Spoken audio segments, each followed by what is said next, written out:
खबरों में आगे बढ़ेंगे। खबर प्रयागराज से है, जहां अतीक और अशरफ की कोर्ट में पेशी। उमेश पाल हत्याकांड में दोनों की पेशी। पुलिस ने 14 दिन की मांगी कस्टडी रिमांड। रिमांड पर वकीलों की चल रही है बहस।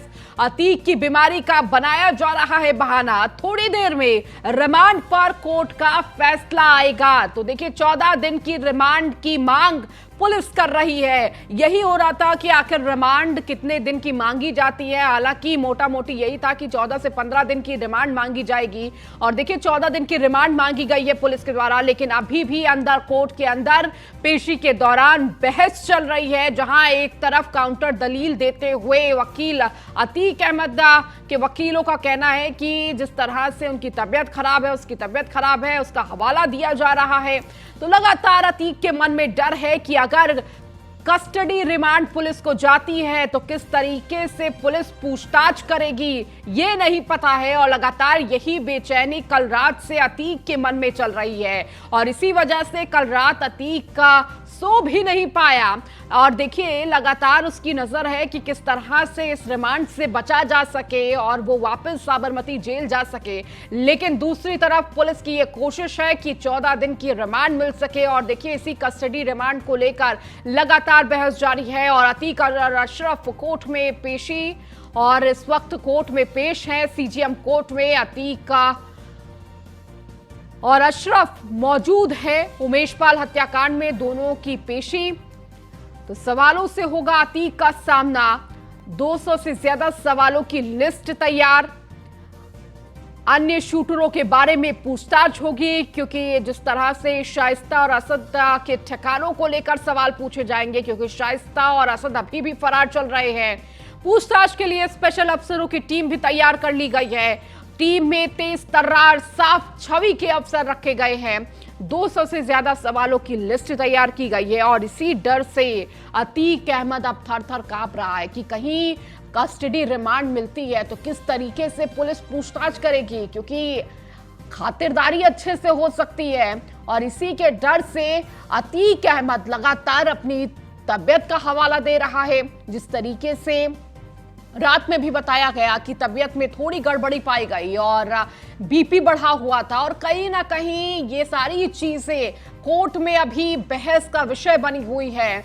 और लगातार बहस जारी है, क्योंकि पुलिस से एक तरफ 14 दिन की रिमांड मांग रही है। रिमांड पर वकीलों की ये बहस चल रही है। अतीक की बीमारी का बनाया जा रहा है बहाना। लेकिन थोड़ी ही देर में रिमांड पर कोर्ट का फैसला साफ हो जाएगा कि आखिर कोर्ट की तरफ से रिमांड दी जाती है या नहीं, या वापस एक बार फिर से पेशी के बाद अतीक अहमद को साबरमती जेल ले जाया जाता है। अतीक की बेचैनी में पूरी रात कटी है। तो गर्मी लगने से काफी परेशान था अतीक अहमद का। ब्लड प्रेशर भी बढ़ा हुआ था। डॉक्टरों ने अतीक का चेकअप किया, चूंकि कई घंटों की रास्ता का सफर जो था वो कई घंटों का था, जहां साबरमती जेल से प्रयागराज पहुंचा था अतीक।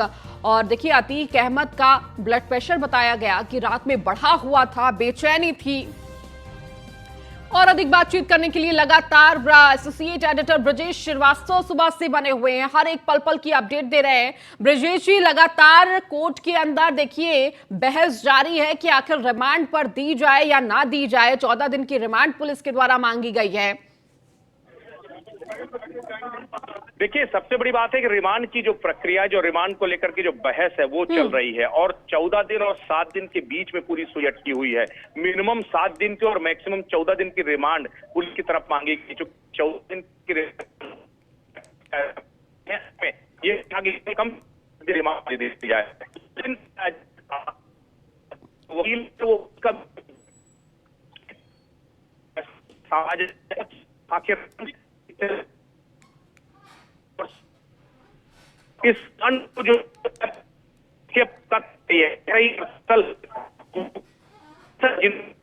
इनको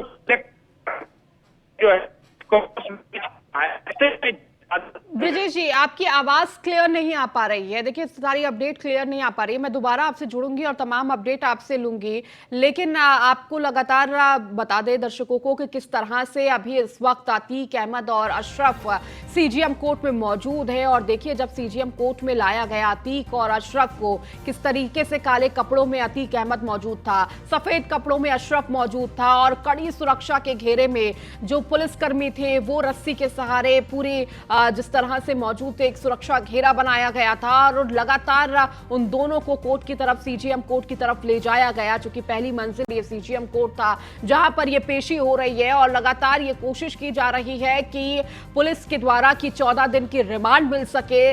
रिमांड 14 दिन की हो या 7 दिन की हो, इसमें बहस लगातार जारी है। हालांकि अतीक अहमद के वकीलों का लगातार ये कहना है कि अतीक की बीमारी का हवाला दिया जा रहा है, बहाना बनाया जा रहा है। ब्रजेश हमारे साथ लगातार ब्रजेश जी जुड़े हुए हैं। ब्रजेश जी, अभी क्या फिलहाल अपडेट मिल पा रही है? देखिए, अभी जिरह जारी है, अभी तक अदालत की तरफ से कोई फैसला नहीं आया है। फिलहाल जो रिमांड है वो 14 दिन की पुलिस ने मांगी है, लेकिन कोर्ट चूंकि 14 दिन की रिमांड देने को तैयार नहीं है। मिनिमम 7 दिन की रिमांड पुलिस मांग रही है कि कम से कम 7 दिन हमें चाहिए होंगे उन तमाम एविडेंस को जो है रिकलेक्ट करने के लिए, उनको एक दूसरे के साथ जो है कोरिलेट करने के लिए। और सबसे बड़ी बात यह है कि अशरफ और चूंकि अतीक के खिलाफ बहुत सारे ऐसे एविडेंस हैं कि किस तरीके से इन्होंने इस पूरी हत्या की साजिश रची, ऐसे में जो है उन तमाम तथ्यों को जोड़ना, एक दूसरे को सामने बिठाकर पूछताछ करना, जो अभी तक जांच के दौरान एसटीएफ और पुलिस को जो जानकारी मिली है उन जानकारियों को पुख्ता करना, ये तमाम प्रक्रिया में समय लगेगा।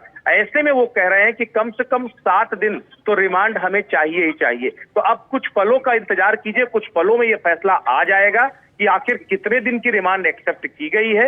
ये बात तय है कि रिमांड एक्सेप्ट हो चुकी है, लेकिन कितने दिनों की रिमांड है इसको लेकर के भी बहस चल रही है। और मुझे लगता है बस कुछ पलों के अंदर ये फैसला आने जा रहा है, जब रिमांड का तय हो जाएगा कि आखिर कितनी रिमांड दी गई है, इस रिमांड के दौरान क्या क्या इंस्ट्रक्शंस दिए जा रहे हैं कोर्ट की तरफ से, ये भी तय होगा।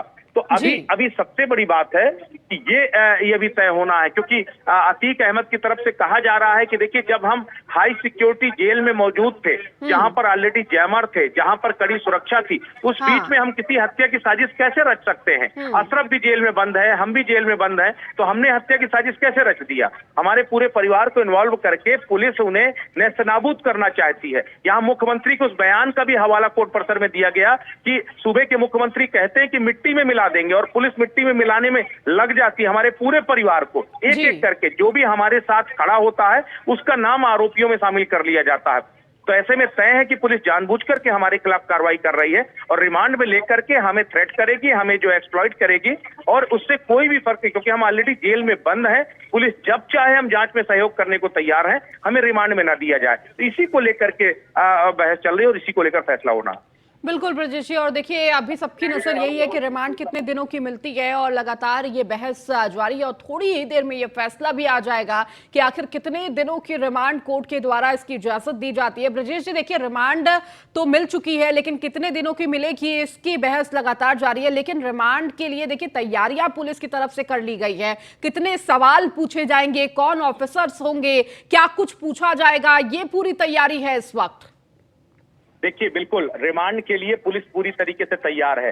अगर तैयार नहीं होती, अगर इससे पहले चूंकि तैयारी पूरी नहीं थी, जिस वक्त अतीक को 26 मार्च को लाया गया था, उस वक्त 27 को उसको वापस ले जाया गया, उस वक्त पुलिस पूरी तरीके से तैयार नहीं थी, कोर्ट की प्रक्रिया पूरी नहीं हो पाई थी। लेकिन अब जो इन्वेस्टिगेटिंग टीम है उसने बाकायदा सवालों की पूरी फहरिस्त तैयार की है। तमाम कड़ियों को इसमें जो है, जो पुलिस की अलग अलग जांच एजेंसियां थी वो इसको लेकर के जो है तैयार कर चुकी है। बाकायदा 2 टीमें बनाई गई हैं, एक टीम अतीक के साथ पूछताछ करेगी, एक अशरफ के साथ पूछताछ करेगी, और बाद में दोनों से जो कंक्लूजन निकलेगा उन्हें एक दूसरे के सामने बिठा करके उन्हें क्रॉस मैच कराया जाएगा। यानी कि सब मिला करके अगर देखा जाए तो कहीं ना कहीं पुलिस पूरी तरीके से तैयार है। 100 सवालों की एक पूरी सूची तैयार की गई है। इन सवालों के जरिए जो है इनसे जो है वो तमाम चीजें पूछी जाएंगी।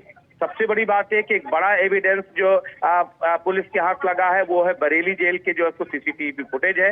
इन सीसीटीवी फुटेज में ये सामने आया है कि अलग अलग नामों से अलग अलग व्यक्तियों से मुलाकात के लिए जो लोग जो है जेल में पहुंचे थे। दरअसल उन्होंने अशरफ के साथ मुलाकात की थी जो है, तो अशरफ के साथ मुलाकात करने वाले उन हत्यारों में से जो है कई लोग शामिल थे। तो ये बात बिल्कुल तय है, इनके पास एविडेंस है कि अशरफ से वो हत्यारे मिले थे। अगर मिले थे तो फिर क्या बात हुई, क्या आपकी प्लानिंग तैयार हुई? ऐसे में अशरफ उसमें वो की रोल अदा कर रहा है, जो कि जो अतीक था, अतीक केवल मुख्य इस पूरे मामले में जो है शामिल है, लेकिन अशरफ ने इस पूरे हत्याकांड की साजिश रची है अतीक के कहने पर।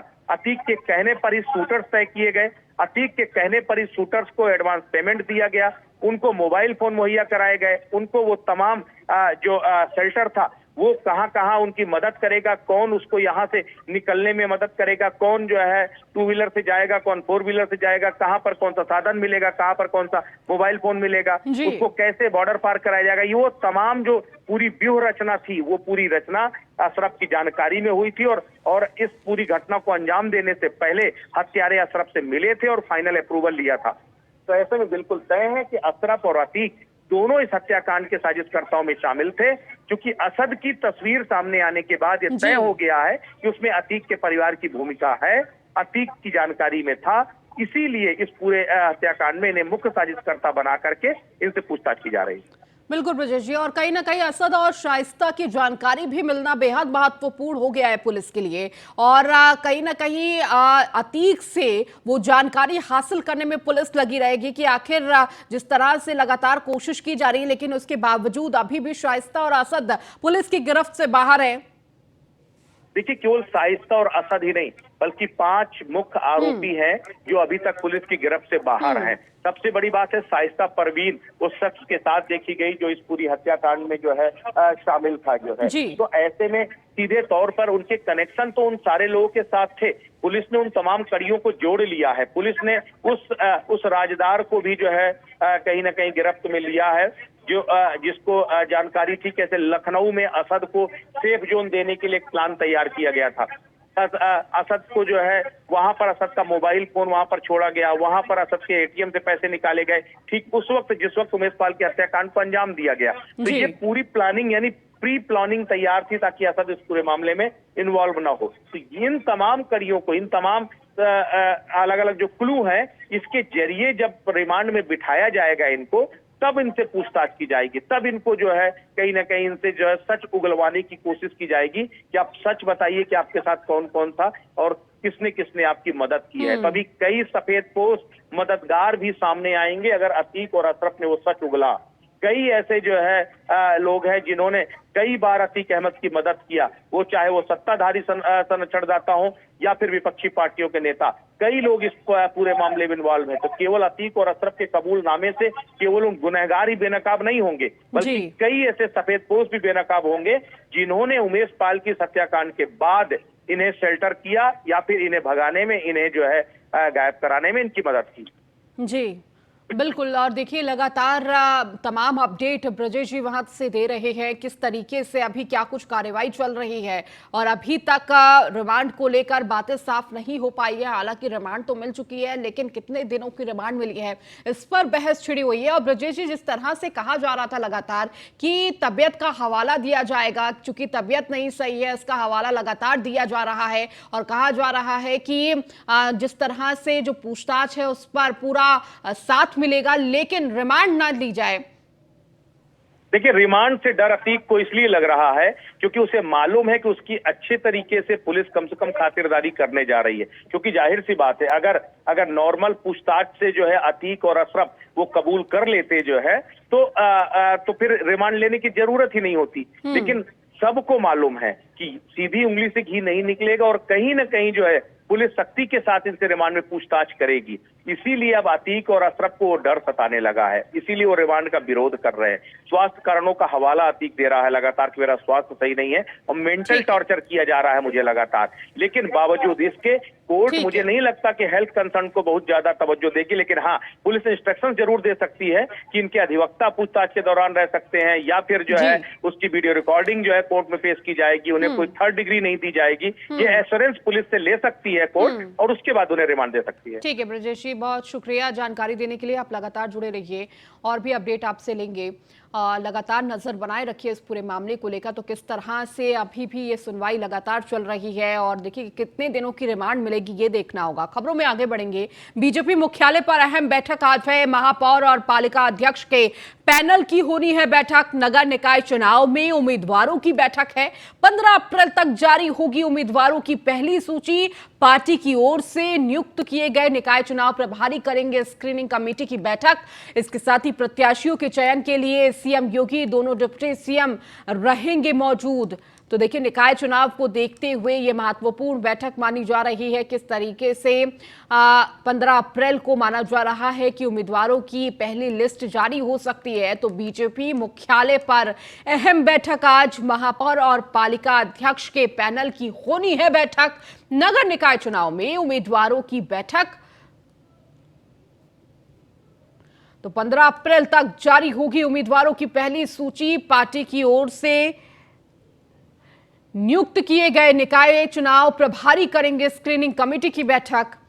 मनीष मिश्रा हमारे साथ, हमारे संवाददाता जुड़ चुके हैं। मनीष, लगातार निकाय चुनाव को लेकर बीजेपी एक्टिव नजर आ रही है और लगातार नजर ये है कि आखिर उम्मीदवारों की लिस्ट कब जारी होगी। ये कहा जा रहा है कि 15 अप्रैल वो तारीख है जब तक ये उम्मीदवारों की लिस्ट बीजेपी जारी कर सकता है। इसके साथ ही बैठक हो रही है, क्या कुछ महत्वपूर्ण इस बैठक में रहने वाला है?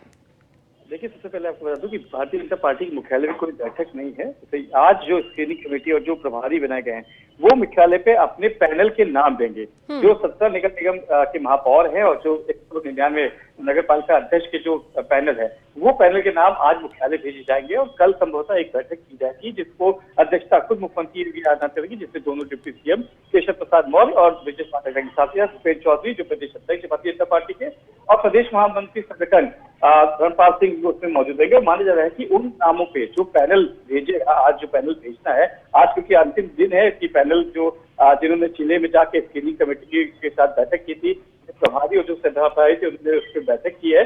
जिन जिन क्षेत्रों में, जिन जिन नगर निगम या नगर पालिका अध्यक्ष के लिए जहाँ पे उपयुक्त जो कैंडिडेट मिला है, जहाँ पे एक मिला है वहाँ पे एक नाम दिया गया, जहाँ पे एक से ज्यादा किसी की मजबूत दावेदारी है वहाँ पे 3 नाम के पैनल भेजा गया है, भेजने की तैयारी की गई। तो माना जा रहा है आखिरी दिन है और आज उन पैनलों के नाम आ जाएगा और देर शाम तक इस पैनल के मुख्यालय पहुंचने के बाद एक बड़ी बैठक की जाएगी। कल हो सकता है, कल संभवतः ये बैठक की जाए जिसकी अध्यक्षता खुद मुख्यमंत्री योगी आदित्यनाथ करेंगे। उसमें इन पैनलों के नाम के साथ उस पर मोहर लगेगी और फिर इनकी सूची जारी की जाएगी, जिनका माना जा रहा है कि 15 अप्रैल को प्रत्याशियों की जो सूची, जो पहले चरण की सूची है उसको जारी करती है भारतीय जनता पार्टी। जिससे कि चयन प्रक्रिया है, चयन प्रक्रिया के पहले ही प्रभारी नियुक्त किए थे, निकाय चुनाव के प्रभारी चुनाव के लिए प्रभारी नियुक्त किए थे, सह प्रभारी नियुक्त किए थे, जिन्होंने जिलों का दौरा किया था, स्क्रीनिंग कमेटी से बैठक की थी। इसके बाद एक पैनल बनाया गया था जिसमें जिस कैंडिडेट के लिए एक अगर होता है मजबूत कैंडिडेट तो एक का नाम है और एक से ज्यादा मजबूत कैंडिडेट है तो वहाँ पे 3 जो प्रत्याशियों के नाम है उसको पैनल में भेजने की तैयारी की जा रही। जी ठीक है मनीष, बहुत शुक्रिया इस जानकारी को देने के लिए।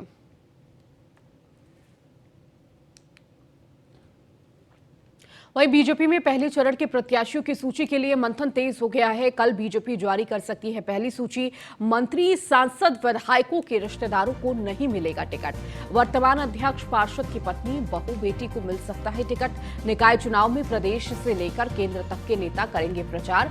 मुख्यमंत्री योगी आदित्यनाथ करेंगे कई सभाएं। प्रदेश और केंद्र सरकार के मंत्रियों के साथ ही वरिष्ठ पदाधिकारी भी मैदान में उतरेंगे। कल जारी हो सकती है यूपी बीजेपी की पहली सूची। निकाय चुनाव में प्रदेश से लेकर केंद्र तक के नेता करेंगे प्रचार। तो मुख्यमंत्री योगी आदित्यनाथ करेंगे कई सभाएं। इसके साथ ही कई पदाधिकारी भी मैदान में उतरते हुए नजर आएंगे, क्योंकि नगर निकाय चुनाव बीजेपी के लिए बेहद महत्वपूर्ण रहने वाला है। 2024 के लिए सेमीफाइनल माना जा रहा है ये निकाय चुनाव और कहीं ना कहीं इसके नतीजे 2024 पर असर डालते हुए नजर आएंगे।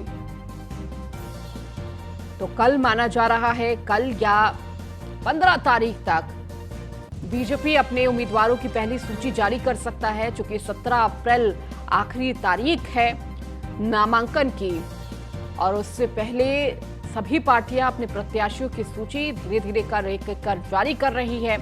सबकी नजर बीजेपी पर है। आखिर बीजेपी किन उम्मीदवारों पर अपना दाम लगाती है, ये देखना होगा। मुख्यमंत्री योगी आदित्यनाथ इस चुनाव प्रचार में नजर आएंगे, जहां कई सभाएं करेंगे।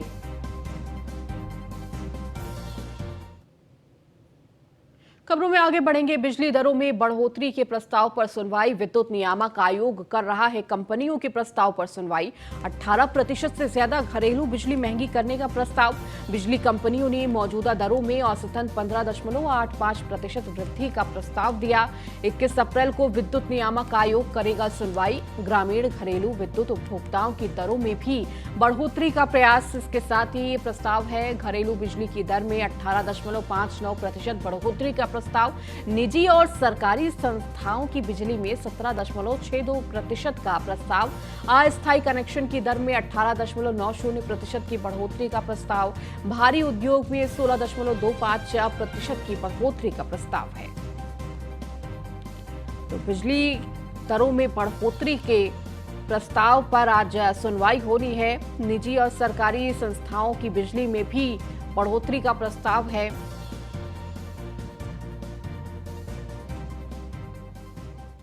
चलिए, इस बुलेटिन में फिलहाल इतना ही। बने रहिए न्यूज़ 1 इंडिया के साथ।